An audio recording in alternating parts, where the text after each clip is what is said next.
हम लोग डीआई पढ़ रहे थे, जैसा कि आप लोगों ने डिमांड की थी कि पेट एग्ज़ाम के लिए डीआई पढ़ा दी जाए। तो उसके बेसिक्स डिस्कस किए थे पिछली क्लास में, उन्हीं पे आगे बढ़ना है। तो सबसे पहले तो फटाफट सब लोग लाइव हो जाओ भाई, जिससे कि हम क्लास स्टार्ट कर सकें। सब लोग आ जाएं फटाफट, अपनी अपनी उपस्थिति दर्ज करा दें।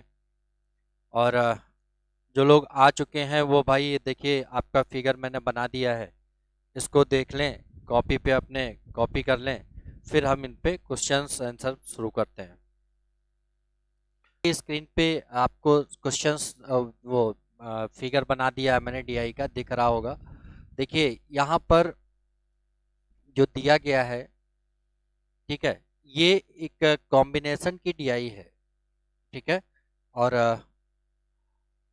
हम लोग ने बात करी थी एक सिंगल डीआई पे होती कैसे है, क्या होता है, बेसिक्स इसके क्या हैं और डीआई का मतलब क्या है, इन पे चर्चा की थी। अब उसी के आधार पे आगे हम लोग प्रश्न करेंगे और कॉम्बिनेशन की डीआई पे करेंगे, ठीक है। ये कॉम्बिनेशन पाई चार्ट का होगा, पाई चार्ट ग्राफ का होगा, पाई चार्ट टेबल चार्ट का होगा, और टेबल चार्ट मतलब अलग अलग डीआई और फिर उनकी कॉम्बिनेशन की डीआई, ये सारी हम लोग पढ़ेंगे। है एक स्ट्रक्चर दिया गया है जिसमें लिखा है पिता 40% और बड़ा पुत्र 20%, छोटा पुत्र 10%, माता आपका 35%। अब इसके बाद जो नीचे ये दिया गया है, ये दिया गया है ये पूरे परिवार की आय, मतलब कि जो एक परिवार की कुल इनकम है अलग अलग लोगों की, वो एक साथ जुट करके 12,000 है। और इस 12,000 को यहाँ पे कैटेगराइज कर दिया गया कि किसने कितना कमाया, ठीक है भाई। अब दूसरा यहाँ पर देखेंगे, ये जो दिया है ये पिता की आय का विभिन्न मदों पर खर्च, विभिन्न मदों पे खर्च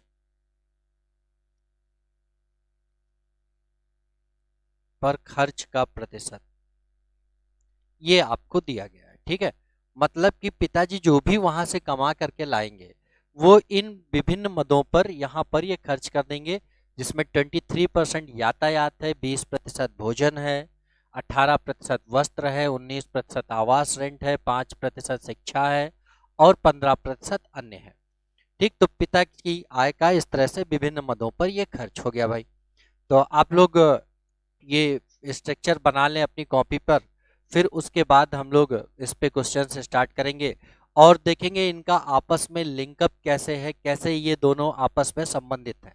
तो सबसे पहले कभी भी इस तरह की कोई भी डीआई आपको मिले, कोई भी फिगर मिले जो कॉम्बिनेशन का हो, तो उसमें जरूरत इस बात की है कि आप सबसे पहले देखें कि इनका दोनों का संबंध क्या है। तो देखिए अगर हम यहां से बात करें इस वाले फिगर से, तो इसकी टोटल इनकम कितनी है, 12,000। इस 12,000 में पिताजी की सहभागिता कितनी है, 40% है।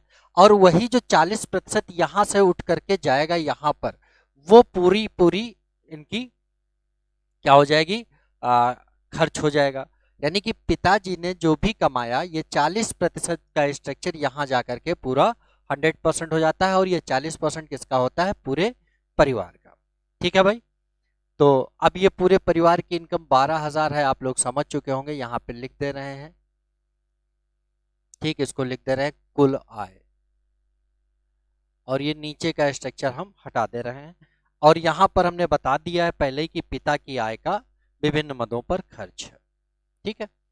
अब हम लोग इन पे क्वेश्चंस के थ्रू देखते हैं, कुछ क्वेश्चन करते हैं और देखेंगे कैसे कितनी आसानी से इनका उत्तर निकाला जा सकता है।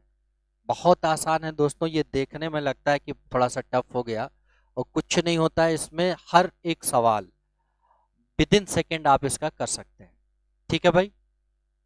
पहले एक सबसे छोटा सा सवाल इस पे हम लोग करते हैं, ठीक है। अगर हम आपसे बात करें कि पिता की आय, पिताजी जो शिक्षा पे खर्च करते हैं, पिताजी जो शिक्षा पे खर्च करते हैं, इसका केंद्रीय कोण कितना होना चाहिए, चलिए भाई बताएं,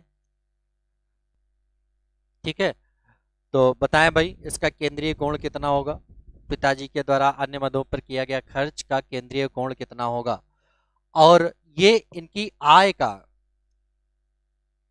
इनकी आय का, पूरी जो इनकम है उसका कितना परसेंट होगा। चलिए भाई बताएं, फटाफट देखते हैं। तो देखिए कुछ नहीं करना है, यहां पर इसके बारे में पूछा है 15%। ठीक, अब इस परसेंट को आपको बदलना है किसमें दोस्तों, डिग्री में। तो हमने सीधे बताया था कि इसके गुणे आप 18/5 कर दो। ठीक, अगर आप ये भूलते हो तो सीधे याद रखो कि 360 अंश बराबर 15% है। ठीक है, सॉरी ये 100%, 360 अंश, यानी ये अगर परसेंट में देखेंगे पूरा 100 होगा और अंश में देखेंगे तो 360, यानी 100% की वैल्यू 360 है, तो 15% की वैल्यू बतानी है, बताएंगे तो यही आएगा आपका। ठीक, 5 तिया 15, 18 तिया 54 अंश, ये आपका आंसर हो जाएगा। अब अगर कहा जाए इसी में, देखिए एक छोटा सा सवाल कि पिता के द्वारा अन्य मदों पर किया गया खर्च उनकी उस परिवार की कुल आय का कितना प्रतिशत है। ठीक है, क्लियर दोस्तों, पिता द्वारा अन्य मदों पर किया गया खर्च पूरे परिवार की कुल आय का कितना प्रतिशत है, ये क्वेश्चन है, आपको इसका आंसर करना है। फटाफट करें, लिख दे रहा हूं मैं। पिता के द्वारा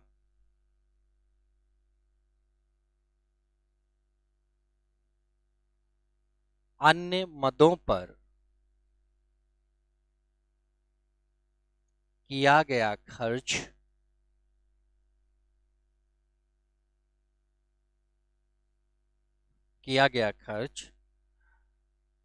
पूरे परिवार की आय का, पूरे परिवार की आय का कितना प्रतिशत है। देखिए भाई, आज उचित संसाधन ना होने की वजह से ये हम लोग को हाथ से करना पड़ रहा है। थोड़ा हमारा टेक्निकल स्टाफ में एक व्यक्ति की कमी है, आज नहीं आ पाए हैं। ठीक है, वो जब आएंगे तो ये आप लोगों को स्क्रीन पे मिल जाया करेगा। ठीक है, तो इसमें आपको हमें कुछ लिखना नहीं होगा और आपको बनाना नहीं होगा। एक साइड में फिगर दिखता रहेगा, एक साइड में क्वेश्चन दिखता रहेगा और आंसर करते रहेंगे। देखा पूरे परिवार की आय 12,000 है, निकाला 12,000 में पिताजी की सहभागिता कितनी है, 40% है, इनका 40% निकाला हमने। ठीक है, 12 चौक 48, 4,800 रुपये ये आया।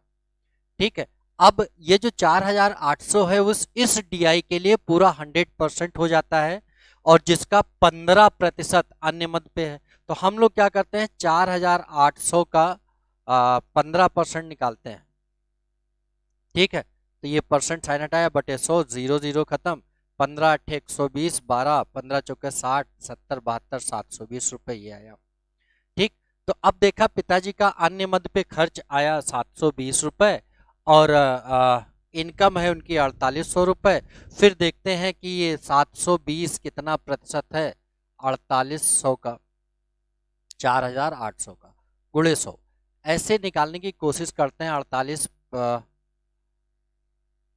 24 तिया 48, 24 दूना 48, 24 तिया 72। ठीक, ये आया आपका। तो हमें यहाँ पर भटकना नहीं, हमें सीधे सीधे देखना है। इस 100%, इसका परसेंट 100 था, तो यहाँ पे पिताजी कितना है 40। ठीक है, अब ये अच्छा, ये 40% जो है, ये 15% कहाँ से आया, इसी 40 से आया ना, तो इसी 40 का 15% निकालो भाई। ठीक, तो सीधे सीधे 6 आएगा, परसेंट साइन हटाया बटे 100, 0 0 15 चौके 60 और 6 आ जाएगा। ठीक, अब ये 6 कहाँ से आया, ये 40 से आया, और 40 कहाँ से था, यहाँ से था, यानी कि इसके रेस्पेक्ट में पूरा ये कितना हो गया, 6% हो गया। सीधे सीधे आपका ये आंसर आ गया, यानी कि टोटल के रेस्पेक्ट में नहीं निकालना था।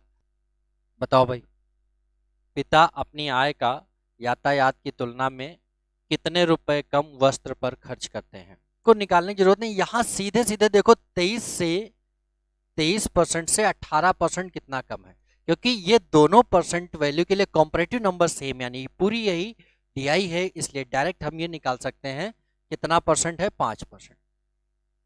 यानी 5% कम है। किसका 5%? पिता की आय का। और पिता की आय है कितनी? 40%। ठीक, तो 40 का 5% 2। ठीक, और ये 40 कहां से था? 12,000 से था, यानी ये 2 कहां से है?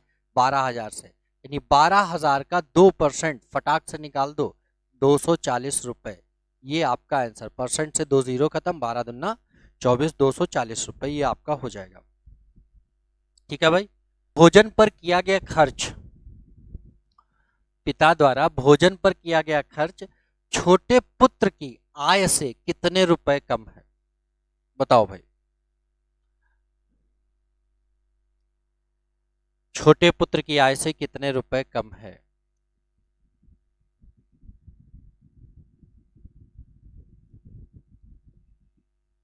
क्षितिज वाजपेयी ने बताया 480 रुपए। चलिए बता, और लोग बताए। देखिए इसमें था पिता द्वारा भोजन पर खर्च की गई राशि, 20% खर्च किया। किसका 20%? अपनी आय, जो कि पूरे परिवार की सहभागिता में 40% था।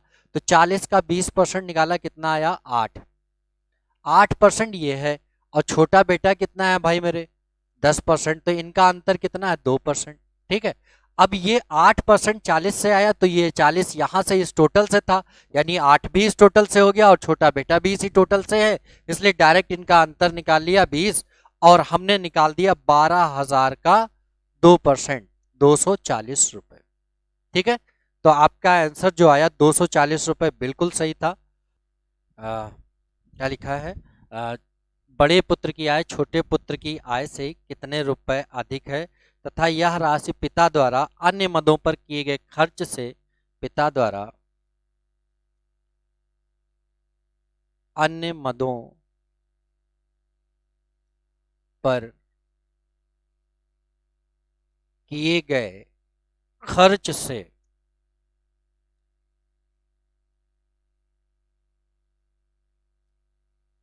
कितने प्रतिशत कम है? कितने प्रतिशत कम है? दो क्वेश्चन एक साथ कर, सॉरी, पिता द्वारा अन्य मदों पर किए गए खर्च से कम नहीं होगी भाई। ठीक है, कितने प्रतिशत अधिक है?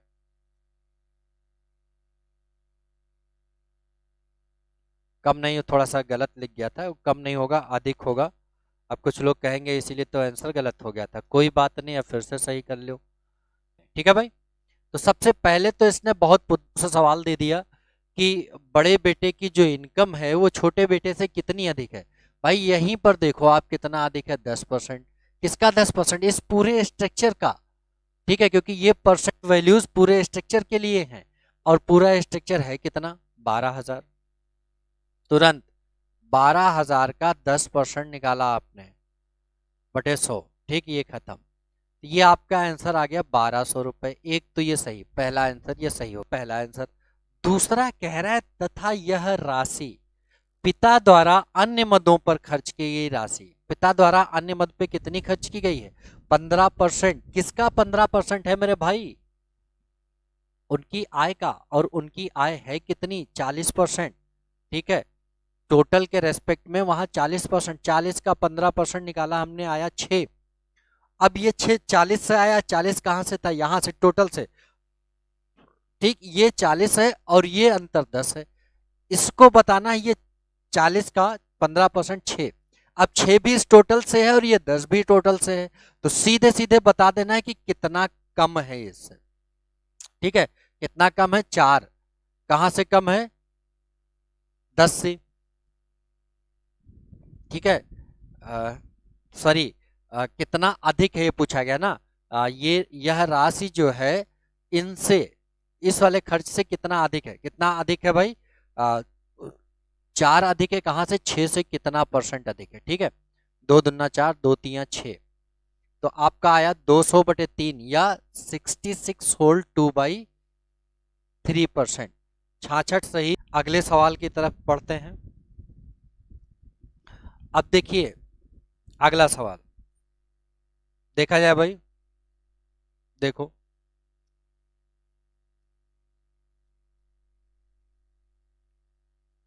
यदि माता अपनी आय का यदि माता अपनी आय का 60%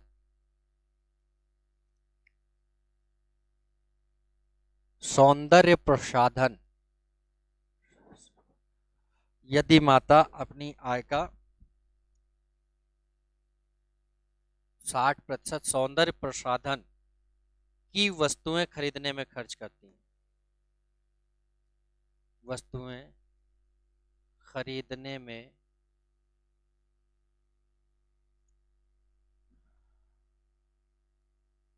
खर्च करती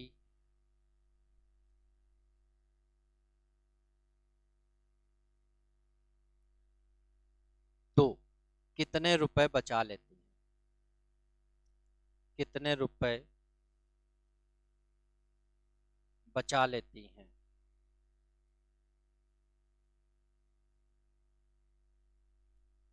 बताएं भाई। सीधा सा सिस्टम है। क्या था? हाँ, ये जो माता की आय है वो कितनी है? 35%, टोटल के रेस्पेक्ट में 35% है। और ये अपने आप में, ये माता जी की आय जो है वो अपने आप में क्या होगी? में 100% होगी, और 100% में 60% तो उन्होंने खर्च कर दिया भाई। तो बचाया कितना होगा? 40%। कितना बचाया होगा? 40%। अब ये 40% इसका निकालेंगे बटे 100, तो इसका 40% कितना आएगा? 35 दूना 70 दूना 140, 14। ठीक। और ये 14 कहाँ से आया? 35 से। 35 कहाँ से था? यहाँ से।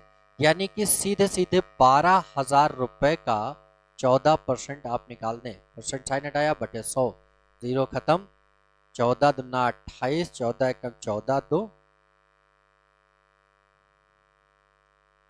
16, 1680 रुपए आपका आंसर। ठीक है भाई। तो देखिए 1680 रुपये सबका आंसर आया था। यहीं तक रखते हैं इस क्लास में। अगली क्लास में हम लोग फिर इसी को आगे कंटिन्यू करेंगे। तो इसके कॉम्बिनेशन में ही एक डीआई लेकर के आएंगे, जो कि कुछ ऐसे कॉम्बिनेशंस होंगे जो शायद किताबों में बहुत कम मिलते हैं और एग्ज़ाम्स में प्रीवियस ईयर के पेपर्स में आपके मिल जाते हैं। उन पे हम लोग डिस्कस करेंगे। ठीक है, तो आज यहीं तक रखते हैं। Thank you, thanks for watching.